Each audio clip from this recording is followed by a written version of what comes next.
Important باتیں ساری senior councils کر چکے ہیں، لیکن میں اسی بات پر دوبارہ روشنی ڈالوں گا کہ کمیشن کا جو فیصلہ آئینی عدالت سے آیا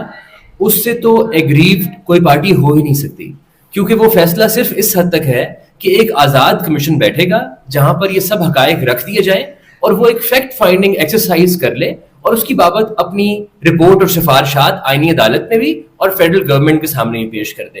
بظاہر ایسا لگتا ہے کہ جس گینگ کی بابت یہ کیس ہے، جس گروہ کی بابت یہ کیس ہے، جنہوں نے یہ سارے کیسز، جن پر الزام ہے کہ انہوں نے یہ کیسز نہ صرف کہ جھوٹے کیسز ان سب لڑکوں پر بنائے، ان وکٹمز پر بنائے، بلکہ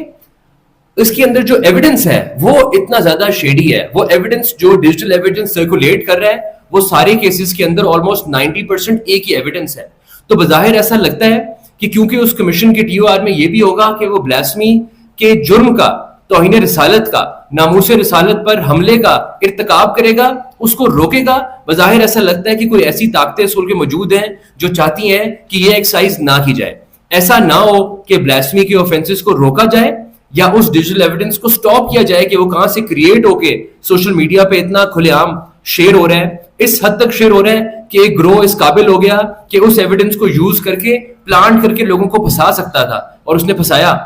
اس کے سد باب سے روکنے کے لیے بظاہر کمیشن کو روکا جا رہا ہے، اور یہ قتل اور کفر کے جو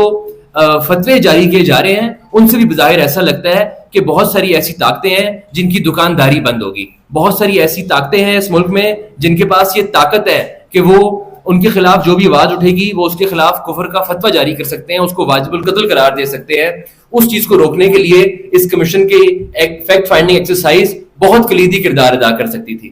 تو یہ سب آپ کے سامنے ہے کہ عدالت کے اندر کیا ہوا، اس کی لائیو پروسیڈنگز موجود ہیں۔ یہ الزام بالکل بے بنیاد ہے، یہ الزام، یہ چیز اس پوائنٹ کو ریز کرنا کہ ہمیں سنا نہیں گیا، اس وقت جو آئی سی آج صبح لگی تھی اس کے گراؤنڈز کے اندر یہ مینشن ہی نہیں ہے، اس کے اندر ریٹن اپلیکیشن میں یہ گراؤنڈ لیا ہی نہیں گیا کہ ہمیں سنا نہیں گیا، کیونکہ عدالت کی پروسیڈنگ اس وقت ریکارڈ پہ پڑی ہوئی ہے اور آن لائن بھی اس کی ویڈیوز موجود ہیں۔